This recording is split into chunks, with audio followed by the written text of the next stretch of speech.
Hi viewers, welcome to our channel. ప్రస్తుతం మనతో పాటు సీనియర్ జర్నలిస్ట్ దామ బాలాస్ అన్నారు, వారితో మాట్లాడదాం. నమస్కారం సార్. సార్, వైసీపీ పూర్తిగా ఖాళీ అయిపోయింది. నాయకులు ఎవరు కూడా బయటకు వచ్చి వర్క్ చేయడం లేదు. వాళ్ళంతా కూడా అజ్ఞాతంలోకి వెళ్ళిపోయారు. ఏ క్షణమైనా వాళ్ళు బీజేపీలో చేయడానికి సిద్ధంగా ఉన్నారని చెప్పేసి వార్తలు అయితే చూస్తున్నాం సార్. మరి ఇటువంటి పరిస్థితిని జగన్మోహన్ రెడ్డి గారు ఏ విధంగా హ్యాండిల్ చేస్తారంటారు? మరి ఇప్పుడు వైసీపీ పరిస్థితి ఏంటి సార్? వైసీపీ పరిస్థితి కొద్దిగా కష్టాలు అయితే ఉంది ఖచ్చితంగా. ఎందుకంటే మనకి ఇంపార్టెంట్ లీడర్స్ వైసీపీలో అంటే గట్టిగా మాట్లాడగలిగిన వాళ్ళు, ఇన్ఫ్లుయెన్స్ చేయగలిగిన వాళ్ళు, ప్రజల్ని ఆర్గనైజ్ చేయగలిగిన వాళ్ళు చాలామంది సైలెంట్ అయిపోయారు. కొడాలి నాని ఎక్కడున్నాడో తెలియదు, పేర్ని నాని రావట్లేదు, వల్లభనేని వంశీ అజ్ఞాతంలో ఉన్నట్టుగా తెలుస్తుంది, అనిల్ కుమార్ యాదవ్ ఆయన కనిపించట్లేదు, తర్వాత జోగి రమేష్ కనిపించట్లేదు, రోజా అలాగా ఆమె ఆల్రెడీ మిస్సింగ్ అని వార్తలు వస్తున్నాయి, గుడివాడ అమర్నాథ్ కనిపించట్లేదు. ఇలాగా వీళ్ళందరూ బుగ్గన కూడా మొన్నటి వరకు కనబడలే. మొన్ననే ఒక చిన్న హైదరాబాద్లో ప్రెస్ మీట్ పెట్టి మళ్ళీ ఇదయ్యాడు. అంటే ఒక వార్త ఏంటంటే వీళ్ళలో ఎక్కువ మంది బీజేపీలోకి వెళ్ళడానికి ట్రై చేస్తున్నారు. అక్కడే కూడా బీజేపీ కూడా డోర్స్ క్లోజ్ చేసి పెట్టింది అని. సో ఇప్పుడు ఇక్కడానికో బీఆర్ఎస్లో నుంచి చేరడానికి కాంగ్రెస్ డోర్స్ ఓపెన్ చేసి రమ్మంటుంది కాబట్టి వెళ్ళిపోతున్నారు. అక్కడ ఏంటంటే తెలుగుదేశం వాళ్ళని చేర్చుకోదు, జనసేన చేర్చుకోదు, బీజేపీ కూడా డోర్స్ క్లోజ్ చేసింది. ఉన్న ఏకైక ఆప్షను కాంగ్రెస్. కానీ కాంగ్రెస్లో షర్మిల నాయకత్వం చూస్తే ఎవరు కూడా పోయి చేరే ప్రసక్తి లేదు. ఆమె కాంగ్రెస్కి ఆమె బలం అనుకొని కాంగ్రెస్ ఆమెను పెట్టింది, కానీ ఆమె వల్ల కాంగ్రెస్ ఇంకా ఘోరమైన పరిస్థితులకి వెళ్ళిపోతుంది. ఎందుకంటే ఒక పార్టీని నడిపే పరిస్థితి షర్మిలకు లేదని తెలంగాణలో ప్రూవ్ అయింది. మరొకసారి ఇప్పుడు కాంగ్రెస్ వాళ్ళు కూడా ఆమె ప్రూవ్ చేస్తుంది.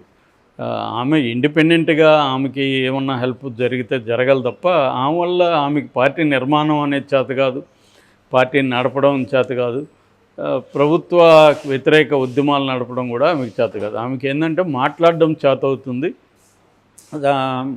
మొరటుగా డీల్ చేయడం చేత అవుతుంది తప్ప సమిష్టి పని విధానం కానీ కార్యకర్తల్ని కలవడం కానీ ఇటువంటి ఇవి ఆమెకు చేత రాదు. అది ఆమె లోపం కాదు, ఆమెకున్న లిమిటేషన్స్ అవి. అందుకనే ఆమె తెలుగుదేశానికి వ్యతిరేకంగా లేదా కూటమి అధికారంలో ఉన్న వాళ్ళు అనేక తప్పులు ఖచ్చితంగా చేస్తారు, వాళ్ళ హామీలు నెరవేర్చలేరు. దానికి వ్యతిరేకంగా ప్రజల తరపున ఆమె పోరాడాలి. అది వదిలేసి జగన్ మీదే ఆమె ఒక విద్వేషం కనిపిస్తుంది. ఆమెకి ఏదన్నా అన్యాయం జరుగుండొచ్చు, కానీ అది వ్యక్తిగతంగా ఉండాలి తప్ప ఒక పొలిటికల్ పార్టీకి అధ్యక్షురాల్లాగా ఉండి నేను ఎంతసేపు జగన్తోనే కొట్లాడతానంటే దానివల్ల ప్రజల్లో ఆమెకి ఏమీ ఆదరణ రాదు, కాంగ్రెస్ పార్టీకి అసలు ఉపయోగం లేదు. సో ఈ కాంటెక్స్లో వైసీపీ నుంచి కాంగ్రెస్లోకి కూడా వలసలు పోవు దీనివల్ల. ఎందుకంటే ఈమె దగ్గరికి పోయి మనం ఏం చేసేది? ఉన్నవాళ్ళకి ఆమె ఎవరు కూర్చోరు. కాంగ్రెస్ పార్టీ అంటే ఆమె ఒకటే మాట్లాడుతుంది, అదేదో ఆమె సొంత పార్టీలాగా ఉంది తప్ప ఒక టీము, ఒక సమిష్టి ఇది అనేది అక్కడ లేదు అసలు. ఇంకొక నాయకుడు అక్కడ కనిపించట్లేదు కాంగ్రెస్ పార్టీలో. సో ఈ వాతావరణం వల్ల ఏమవుతుందంటే ఎవరన్నా కాంగ్రెస్లోకి వెళ్ళాలంటే కూడా ఏదన్నా ఉండాలి కదా, వాళ్ళకి ఉపయోగం ఉండాలి కదా కాంగ్రెస్లోకి వెళ్తే, అది లేదు. అందుకని వైసీపీలో చాలామంది ఇప్పుడున్న పరిస్థితి ఏంటంటే వాళ్ళకి క్లియర్గా సిగ్నల్స్ వెళ్తున్నాయి, కేసులు పెట్టబోతున్నారు, జైలుకి పంపించబోతున్నారు. సో వాళ్ళు దాని నుంచి ఎలా రక్షించుకోవాలి? ఇప్పుడు మనం అగ్రెసివ్గా చంద్రబాబు మీదకి వెళ్తే మన మీద అంత కేసులు పెట్టి ఇచ్చేస్తారు. సైలెంట్గా ఉన్నామంటే కనీసం కొంతమందితో రాయబారాలు పంపించుకోవడం, మేము అప్పుడేదో జగన్ చెప్తే మీ మీద ఇచ్చేస్తాం తప్ప మాకేముంటుంది వ్యక్తిగతంగా మీ మీద అని రాయబారాలు. ఎందుకంటే ప్రతి ఒక్కరికి అన్ని పార్టీల్లో సంబంధాలు ఉంటాయి. సో అవి చెప్పించుకోవడం, మాట్లాడుకోవడం, ఇవి చేసుకొని సైలెంట్గా ఉంటే బెటరు, ఎంత సైలెంట్గా ఉంటే అంత బెటరు ఇప్పుడు అని కొంత సాఫ్ట్ కార్నర్ ఉంటుంది వీళ్ళకి కూడా అనే ఇది ఉంది. చంద్రబాబుకు కూడా ఏంటంటే కక్ష తీర్చుకోవడం అనేది అవసరం లేదు. వాళ్ళు ఒకవేళ కొంచెం ఇదైతే వాళ్ళని చేద్దాము, అందరినీ మనకు కావాల్సింది వైసీపీ నేలమట్టం అయిపోవడం, వైసీపీ కనుమరుగైపోవడం. అది అయిపోతే నెక్స్ట్ లోకేష్కి రూట్ క్లియర్గా ఉంటుంది. ఎట్లా పవన్ కళ్యాణ్ని మనం డీల్ చేయడం మనకు చేతవచ్చు అన్న ఒక ఇది చంద్రబాబుకు ఉంటుంది. కాబట్టి వైసీపీలో ఉండే నాయకులు అందరూ కూడా సైలెంట్ అయిపోయారు. జగన్ ఏమో ఎప్పుడో వస్తున్నాడు, మాట్లాడుతున్నాడు, మళ్ళీ బెంగళూరు వెళ్ళిపోతున్నాడు. సో ఇది ఒక గందరగోళ పరిస్థితిలో వైసీపీ ఉంది. ఢిల్లీకి వెళ్ళి కొట్లాడడం అవన్నీ చూసినప్పుడు కొంత కేడర్లో ఉత్సాహం అది కనిపించింది. ఇలాగదా ఉండాలి జగన్ అని. తర్వాత కూడా ఆయన ప్రెస్ మీట్ పెట్టి మాట్లాడినప్పుడు కానీ గ్యాప్ వచ్చేస్తుంది. నిరంతరం ప్రజల్లో ఉండడం, ప్రజా దర్బార్ అన్నారు, అదేమి చేయట్లేదు. దానివల్ల ఒక నాయకులు సైలెంట్ అయిపోయారు. జగన్కు ఉన్న ప్రధానంగా జగన్ ఆలోచిస్తుండేదేమో తాను జైలుకు పోకుండా ఉండే మెథడ్ ఏంటి అనే దాన్నే అన్వేషిస్తున్నాడు జగన్. అది నెంబర్ 1 మోడీని ప్రసన్నం చేసుకోవడం, నెంబర్ 2 ప్రసన్నం కానప్పుడు జైలుకు పోవడానికి సిద్ధమయ్యి కనీసం తనకి నేషనల్ వైడ్ సపోర్ట్ ఉండేట్టుగా చేసుకోవడం. ఈ రెండే జగన్కున్న ఆప్షన్స్. 3 ఆప్షన్ ఏమీ లేదు.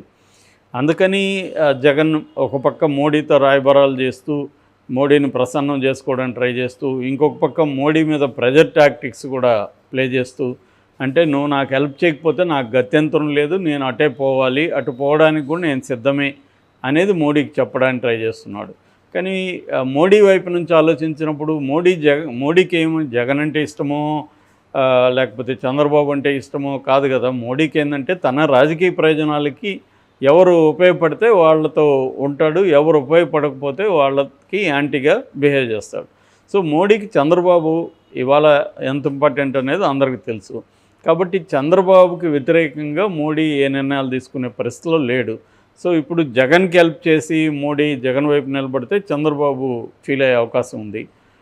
కానీ చంద్రబాబుతో కూడా చెప్పుకొని ఇలా నాకు అవసరం ఉంది, జగన్ అవసరం, రాజ్యసభలో 11 మంది జగన్ సభ్యులు ఉన్నారు, వాళ్ళ మద్దతు లేకుండా ఏ బిల్లు కూడా పాస్ అయ్యే పరిస్థితి నాకు లేదు, ఆల్రెడీ 12 మంది షార్టేజ్ ఉన్నారు అని చెప్పి చేసుకోవాలి. అంత తప్ప చంద్రబాబుకి కోపం వచ్చే విధంగా బిహేవ్ చేయడానికి మోడీ రెడీగా ఉండడు. అట్లని చంద్రబాబు కూడా ఏదో మోడీకి యాంటీగా ఏదో చేసే పరిస్థితి కూడా లేదు. చంద్రబాబుకి కూడా అదేమీ లేదు. ఎందుకంటే చంద్రబాబు కూడా ఆ స్వభావం ఉండే వ్యక్తి కాదు, ఒక ధిక్కరించి చేసే వ్యక్తి కాదు, ఎవరు కాదు. ఇక్కడ జగన్ కూడా ధిక్కరించే పరిస్థితి ఏం లేదు కదా. 5 ఏళ్ళు చూసాం కదా, జగన్ కూడా వంగి సలాంలే చేశాడు, కేసులు ఉన్నాయి కాబట్టి. మోడీని ధిక్కరిస్తే ఏమవుతుందో మనం కేజ్రీవాల్ని చూస్తున్నాము, హేమంత్ సోరెన్ చూస్తున్నాము, అనేక రాష్ట్రాల పరిస్థితి చూస్తున్నాము, అంతెందుకు ఇక్కడ తెలంగాణలో కేసీఆర్ని చూస్తున్నాము. ఇవన్నీ చూసినాక కూడా చంద్రబాబుకో జగన్కో మోడీని ఎదిరించాలని కోరిక కల్లో కూడా రాదు వాళ్ళకి. ఓకే, కాబట్టి మోడీకి అనుకూలంగా ఉండే వెళ్ళాలి చంద్రబాబు అయినా. కాకపోతే మోడీ కూడా ఏంటంటే ఈయనకి కొంత గౌరవం ఇచ్చిన చోట ఇస్తాడు, తనకి ఇబ్బంది లేదంటే చంద్రబాబుకి ఇంపార్టెన్స్ ఇస్తాడు, ఇబ్బంది ఉన్న చోట చంద్రబాబుకి కూడా పట్టించుకోడు మోడీ. అది మనకు క్లియర్గా మొన్న బడ్జెట్లోనే తెలిసింది. బడ్జెట్లో ఆంధ్రప్రదేశ్కి ఏమి రాలేదు కానీ వచ్చినట్టుగా బిల్డప్ ఇవ్వగలిగారు. ఒక 15,000 కోట్లు కన్ఫ్యూజ్ చేసి ఇచ్చారు. అది సాయమా ఇదా అని చెప్పి ఇప్పటికీ కన్ఫ్యూజన్ నడుస్తుంది. కానీ ఆర్థిక మంత్రి స్వయంగా చెప్పారు అది సాయము, మేము వరల్డ్ బ్యాంక్ నుంచి అప్పు తీసిస్తున్నామని. సో మిగతా ఏమి ఇప్పటివరకు చేయలేదు. నిన్న ఏదో వెనకబడిన 7 జిల్లాలకి కొంత డబ్బులు రిలీజ్ చేశారు, ఒక 2,000 కోట్లు ఎంతో.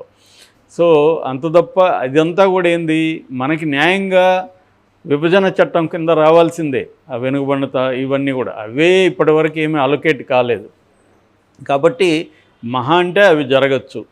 నాకు తెలిసి ఏంటంటే చంద్రబాబు మోడీ కలిసి ఉన్న ప్లాన్ ఏమంటే లాస్ట్ 2 ఇయర్స్ కానీ లాస్ట్ 1 ఇయర్లో కానీ కొంత ఫండ్స్ ఇవ్వడం, కేంద్రం నుంచి నేను తేగలిగానని చంద్రబాబు నిరూపించుకోవడం, ఈ అభివృద్ధి సాధించానని చెప్పుకోవడం, అప్పుడు కొంత జనాలకు కూడా పంచడం, పంచి నేను వస్తే ఇంకా పెద్దగా పంచుతానని చెప్పడం, ఇది కార్యక్రమం జరుగుతుంది. అమరావతిని కూడా కొంత ఆ టైంలో డెవలప్ చేయడం, నేను వస్తే ఇంకా డెవలప్ చేస్తానని చెప్పడం, జగన్ వస్తే ఇది కిల్ అయిపోతుందని చెప్పడం, ఇది ఈ టాక్టిక్స్ కంటిన్యూ అవుతుంది. సో ఈ హోల్ పిక్చర్లో జగన్ తన పార్టీని నిలబెట్టుకుంటాడా లేదా అనేది అనేక అంశాల మీద, అంటే ఇంటర్నల్ అండ్ ఎక్స్టర్నల్ ఫ్యాక్టర్స్.